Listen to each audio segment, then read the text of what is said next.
अगला अध्याय। उपमन्यु द्वारा श्री कृष्ण को पाशुपत ज्ञान का उपदेश। ऋषियों ने पूछा, पाशुपत ज्ञान क्या है? भगवान शिव पशुपति कैसे हैं? और अनायासी महान कर्म करने वाले भगवान श्री कृष्ण ने उपमन्यु से किस प्रकार प्रश्न किया था। वायुदेव, आप साक्षात शंकर के स्वरूप हैं, इसीलिए ये सब बातें बताइए। तीनों लोकों में आपके समान दूसरा कोई वक्ता इन बातों को बताने में समर्थ नहीं है। सूत जी कहते हैं, उन महर्षियों की यह बात सुनकर वायुदेव ने भगवान शंकर का स्मरण करके इस प्रकार उत्तर देना आरंभ किया। महर्षियों, पूर्व काल में श्री कृष्ण रूपधारी भगवान विष्णु ने अपने आसन पर बैठे हुए महर्षि उपमन्यु से उन्हें प्रणाम करके न्यायपूर्वक यो प्रश्न किया। श्री कृष्ण ने कहा, भगवान महादेव जी ने पार्वती को जिस दिव्य पाशुपत ज्ञान तथा अपने संपूर्ण विभूति का उपदेश दिया था, मैं उसी को सुनना चाहता हूँ। महादेव जी पशुपति कैसे हुए? पशु कौन कहलाते हैं? वे पशु के पाशों से बांधे जाते हैं और फिर किस प्रकार उनसे मुक्त होते हैं? महात्मा श्री कृष्ण के इस प्रकार पूछने पर श्रीमान उपमन्यु ने महादेव जी की तथा देवी पार्वती जी को प्रणाम करके उनके प्रश्न का अनुसार उत्तर देना आरंभ किया। उपमन्यु बोले, देवकी नंदन, ब्रह्मा जी से लेकर स्थावर पर्यंत जो भी संसार के वशवर्ती चराचर प्राणी हैं, वे सब के सब भगवान शिव के पशु कहलाते हैं और उनके पति होने का कारण देवेश्वर शिव को पशुपति कहा गया है। वे पशुपति अपने पशुओं को मल और माया आदि पाशों से बांधते हैं और भक्ति पूर्वक उनके द्वारा आराधित होने पर वे स्वयं ही उन्हें पाशों से मुक्त करते हैं। जो 24 तत्व हैं, वे माया के कार्य एवं गुण हैं, वे ही विषय कहलाते हैं।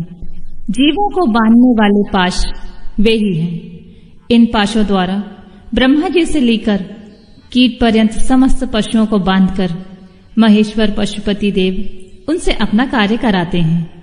उन महेश्वर की आज्ञा से ही प्रकृति पुरुषोचित बुद्धि को जन्म देती है।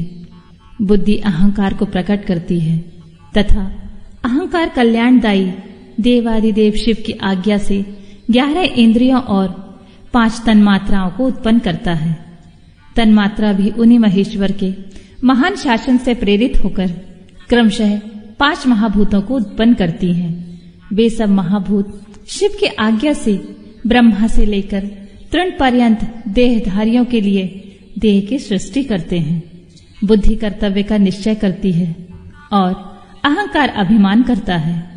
चित्त चेतता है और संकल्प विकल्प करता है। श्रवण आदि ज्ञानेंद्रियां पृथक पृथक शब्द आदि विषयों को ग्रहण करती हैं। वे महादेव जी की आज्ञा बल से केवल अपने ही विषयों को ग्रहण करती हैं।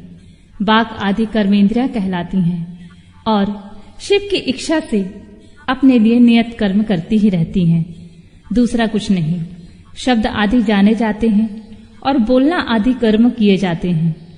इन सब के लिए भगवान शंकर की गुरोत्तर आज्ञा का उल्लंघन करना असंभव है। परमेश्वर शिव के शासन से ही आकाश सर्वव्यापी होकर समस्त प्राणियों को अवकाश प्रदान करता है।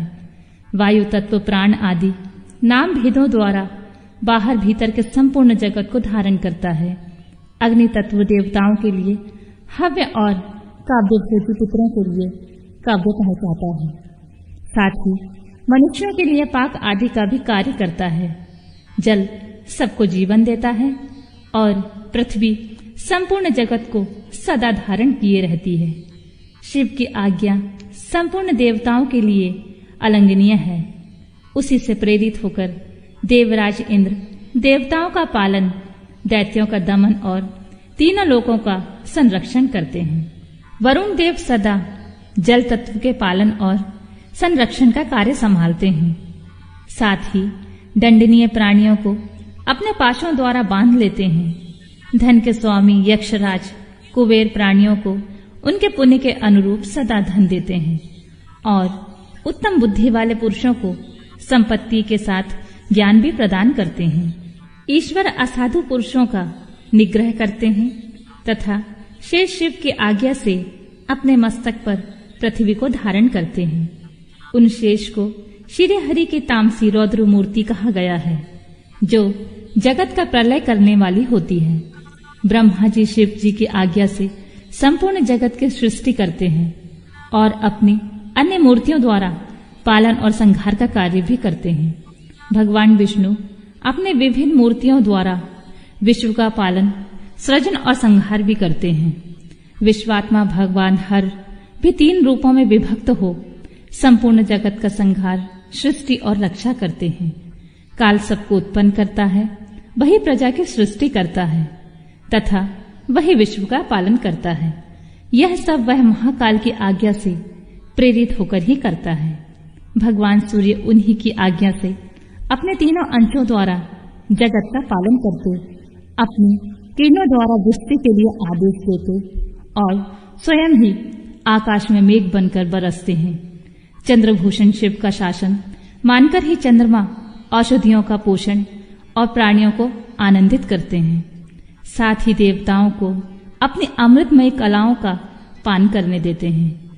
आदित्य, वसु, रुद्र, अश्विनी कुमार, मरुदगण, आकाशचारी, ऋषि, सिद्ध, नारायण, मनुष्य, मृग, पशु, पक्षी, कीट आदि स्थावर प्राणी, नदियों, समुद्र, पर्वत, वन, सरोवर, अंगों सहित वेद शास्त्र, मंत्र, वैदिक स्त्रोत और यज्ञ आदि कालाग्नि से लेकर शिव पर्यंत भुवन, उनके अधिपति, असंख्य ब्रह्मांड, उनके आवरण, वर्तमान, भूत और भविष्य, दिशा, विदिशाएं, कला आदि काल के भिन्न भिन्न भेद तथा जो कुछ भी इस जगत में देखा और सुना जाता है, वह सब भगवान शंकर की आज्ञा के बल से ही टिका हुआ है। उनकी आज्ञा के बल से यहाँ पृथ्वी, पर्वत, मेघ, समुद्र, नक्षत्रगण इत्यादि देवता, स्थावर, जंगम अथवा जड़ और चेतन सबकी स्थिति है।